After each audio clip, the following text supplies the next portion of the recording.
तो नमस्कार दोस्तों, आप सभी का स्वागत है एक बार और नए वीडियो में। और दोस्तों यहाँ पे मैं आज की इस वीडियो में बताऊंगा दोस्तों कूलाम का नियम, फैराडे का नियम, किरचॉफ का नियम, ओम का नियम, गॉस का परिमेय दोस्तों, बायो सेवर्ट का नियम, चुंबकीय फ्लक्स, लॉरेंज बल, चुंबकशीलता, प्रत्यावर्ती धारा, चुंबकीय क्षेत्र की तीव्रता, विद्युत आवेश, प्रेरण गुणांक और ऐसे ऐसे करके मैंने पूरे 15 क्वेश्चन लिए हैं दोस्तों।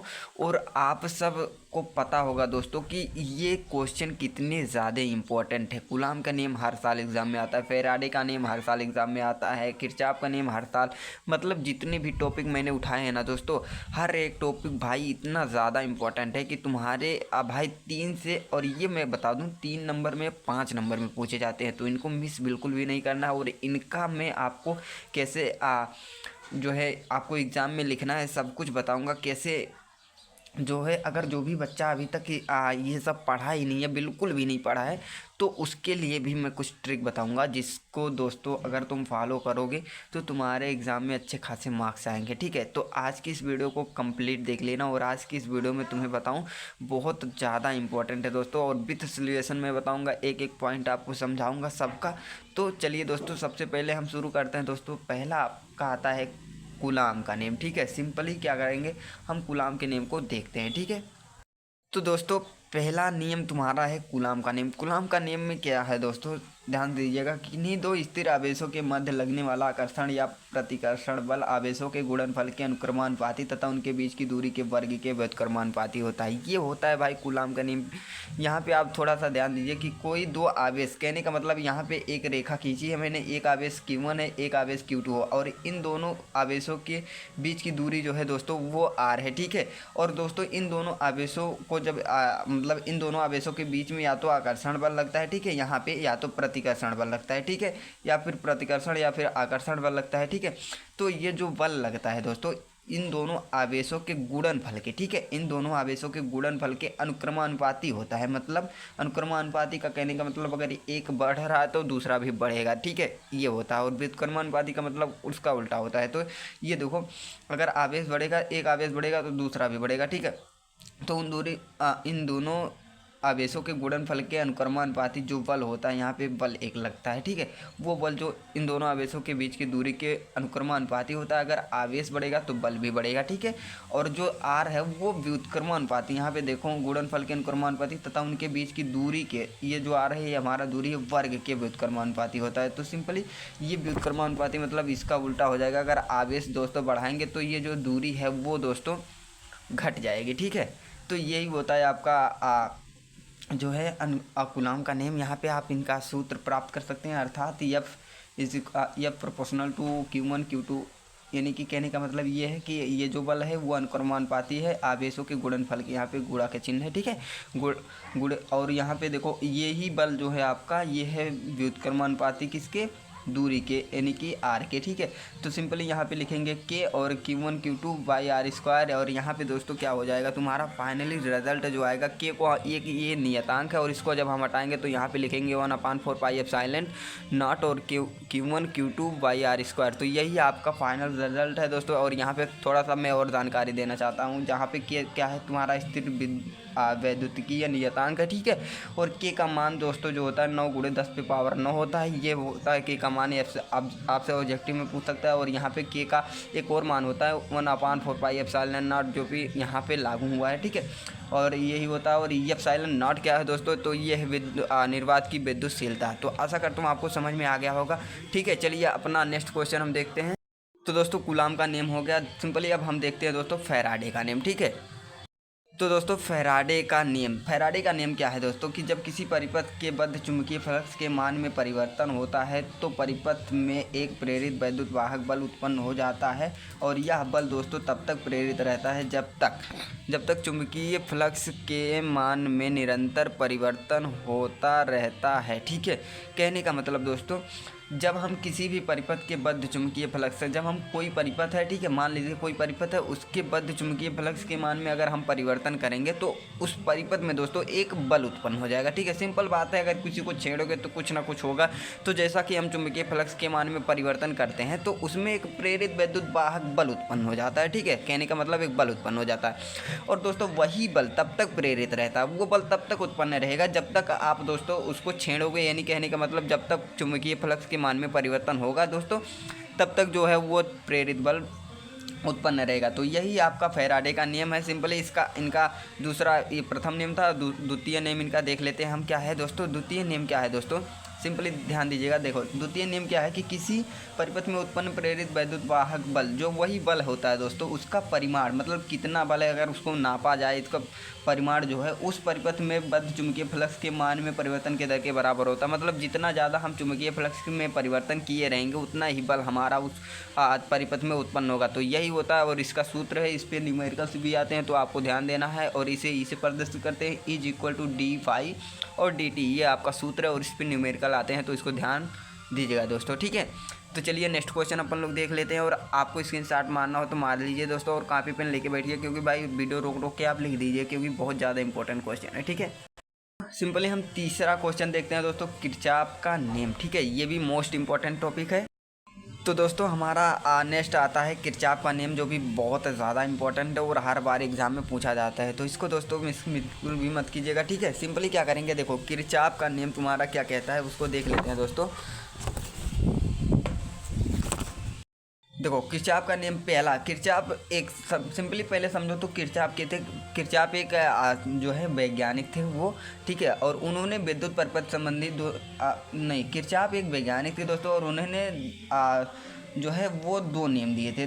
तो पहला नियम तुम्हारा आता है प्रथम नियम, जो कि संधि का नियम कहते हैं, और इसको ही धारा का नियम कहते हैं, तो इसमें कन्फ्यूजन नहीं होने का। ठीक है, प्रथम नियम या फिर इसको कहते हैं संधि का नियम, इसको ही कहते हैं धारा का नियम, तो ये भी ध्यान दीजिएगा। ठीक है, सिंपली क्या करते हैं, देखो इस नियम के अनुसार किसी परिपथ में किसी भी संधि पर मिलने वाली समस्त धाराओं का बीच गणितीय योग जो है शून्य होता है। कहने का मतलब दोस्तों एक बार फिर से पढ़ते हैं, इस नियम के अनुसार किसी परिपथ में, ठीक है, कोई एक परिपथ है, मान लीजिए ये परिपथ है, इस परिपथ में मिलने किसी संधि पर, ये हमारा संधि है, ठीक है, इस संधि पर मिलने वाली समस्त धाराओं का बीजगणितीय, समस्त धाराओं का मतलब एक धारा ये है, एक धारा ये है, इधर जा रही है, एक धारा इधर जा रही है, इधर जा रही है, इधर जा रही है। ठीक है, तो इन सब का जो मिलाप है, मिलाप का मतलब ये संधि का मतलब होता है जहाँ पे सब धाराएं मिल रही हैं, एक गांठी समझ लीजिए। तो ठीक है, तो यहाँ पे सब धाराएं मिल रही, तो इस संधि पर मिलने वाली समस्त धाराओं का जो योग होता है दोस्तों, वो कितना होता है, शून्य होता है। मतलब जितना धारा आएगा उतना ही बाहर जाएगा। देखो कहने का मतलब ये है, अगर ये एक मान लीजिए इसको पाइप है, एक पाइप, दो पाइप,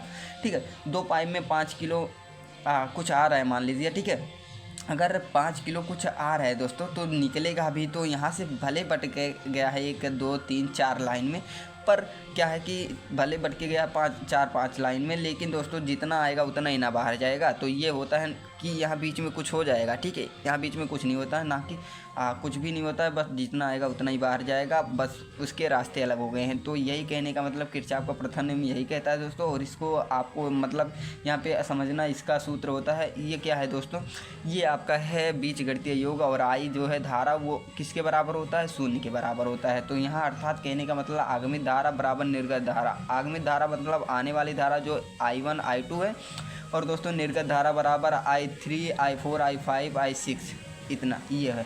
और इसका ये आप देख सकते हो। ठीक है, तो सिंपली ये आपका होता है किरचॉफ का प्रथम नियम। सिंपली आप देखते हो इनके किरचॉफ के हम द्वितीय नियम को देखते हैं, और ये भी मोस्ट इंपॉर्टेंट टॉपिक है, तो मिस बिल्कुल भी मत कीजिएगा। ठीक है, तो देखो सिंपली क्या करते हैं, किरचॉफ का द्वितीय नियम क्या होता है। देखो द्वितीय नियम क्या होता है कि दोस्तों वोल्टता का नियम कहलाता है। और सिंपली इसके ऊपर एक और पॉइंट आप नोट कर लीजिएगा कि यह नियम आवेश संरक्षण के नियम पर आधारित है। ठीक है, ये नियम जो किरचॉफ ने दिया था प्रथम नियम, वो आवेश संरक्षण के सिद्धांत पर जो है आधारित है। ठीक है, आवेश संरक्षण का नियम क्या होता है आपने 9th में पढ़ा होगा। ठीक है, यहाँ पे देखो किरचॉफ का द्वितीय नियम, किरचॉफ का द्वितीय नियम क्या कहलाता है दोस्तों, वोल्टता का नियम भी कहते हैं इसको, और बंद पास का नियम भी कहते हैं। ठीक है, तो किरचॉफ ने दूसरा नियम में क्या बताया कि किसी विद्युत परिपथ के बंद पास के विभिन्न खंडों में प्रवाहित धाराओं एवं उनके संगत प्रतिरोधों के गुणनफल का जो बीजगणितीय योग होता है उस पास में लगे समस्त विद्युत वाहक बलों के बीजगणितीय योग के बराबर होता है। यही होता है दोस्तों सिंपली नोट कर लीजिएगा और इसका ये डायग्राम है, आपको बना लेना है, ठीक है। अब देखो नेक्स्ट क्वेश्चन पे हम चलते हैं दोस्तों, जो कि आपका नेक्स्ट क्वेश्चन आता है दोस्तों। बहुत ही इंपॉर्टेंट क्वेश्चन है, यहाँ पे देख सकते हो दोस्तों। तीसरा हो गया ना, तीसरा हमारा। चौथा दोस्तों ओम का नेम आता है, जो कि मोस्ट इंपॉर्टेंट टॉपिक है, ठीक है। सिंपली इसको भी देखते हैं अपन लोग।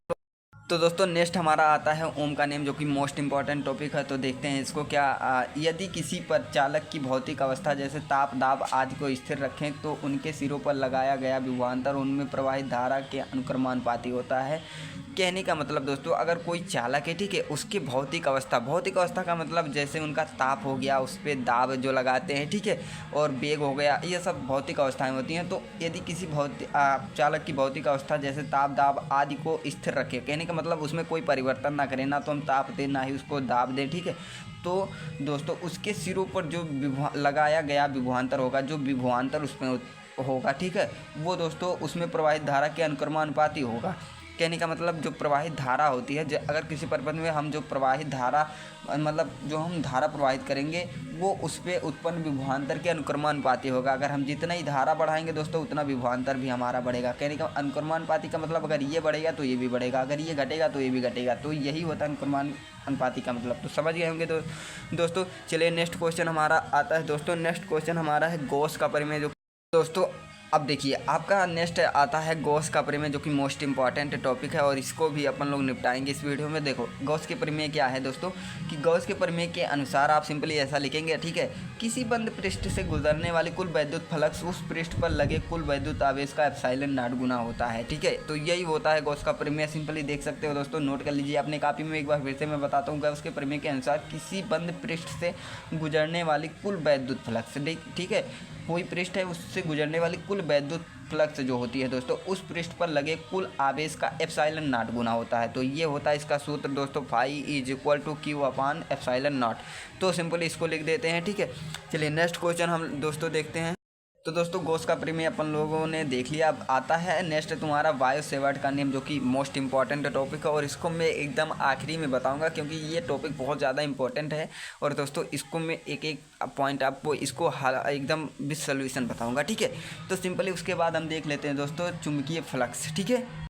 तो दोस्तों नेक्स्ट हमारा आता है चुंबकीय फ्लक्स, जो कि मोस्ट इंपॉर्टेंट टॉपिक है, और इसको भी अपन लोग इस वीडियो में देखते हैं। तो देखो चुंबकीय फ्लक्स क्या है दोस्तों, कि एक समान चुंबकीय क्षेत्र में स्थित किसी पृष्ठ से लंबवत गुजरने वाली वैद्युत बल रेखाओं की, ठीक है, यहाँ वैद्युत बल रेखाओं की कुल संख्या को दोस्तों चुंबकीय फ्लक्स कहते हैं। सिंपली एक बार फिर से पढ़ता हूँ, ये एक समान चुंबकीय क्षेत्र में स्थित किसी पृष्ठ से लंबवत गुजरने वाली वैद्युत बल रेखाओं की कुल संख्या को दोस्तों चुंबकीय फ्लक्स कहते हैं, और इसे फाई से प्रदर्शित करते हैं। इसका मात्रक दोस्तों वेबर होता है, या फिर सीजीएस पद्धति में इसका मात्रक दोस्तों मैक्सवेल होता है। इसका हमने लिख लिया है बीमा भी।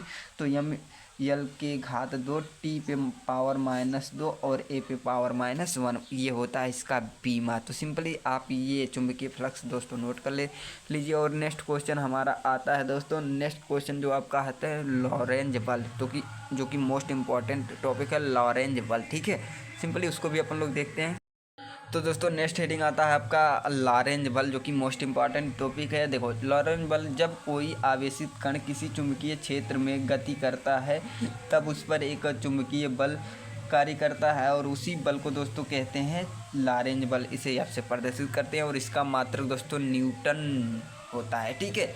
लॉरेंज बल दोस्तों, कोई भी आवेशित कण किसी चुंबकीय क्षेत्र में गति करता है तो उस पर एक बल कार्य करने लगता है। सिंपली आप समझो कि कोई चुंबकीय क्षेत्र में अगर कोई आवेशित कण को हम रखेंगे तो उस पर दोस्तों एक बल कार्य करेगा ही करेगा, ठीक है। और जो बल कार्य करता है वही बल आपका कहलाता है लॉरेंज बल, और इसको दोस्तों ये से प्रदर्शित करते हैं, और इसका मात्रक दोस्तों न्यूटन होता है। तो आशा करता हूँ आपको समझ में आ गया होगा। सिंपली अपन लोग आगे बढ़ते हैं। अगला आपका आता है क्वेश्चन दोस्तों चुंबकशीलता, जो कि मोस्ट इंपॉर्टेंट टॉपिक है। आपके हर साल बोर्ड एग्जाम में 3 नंबर में पूछा जाता है। तो दोस्तों इसको भी मिस नहीं करेंगे अपन लोग। देखते हैं दोस्तों चुंबकशीलता, ठीक है।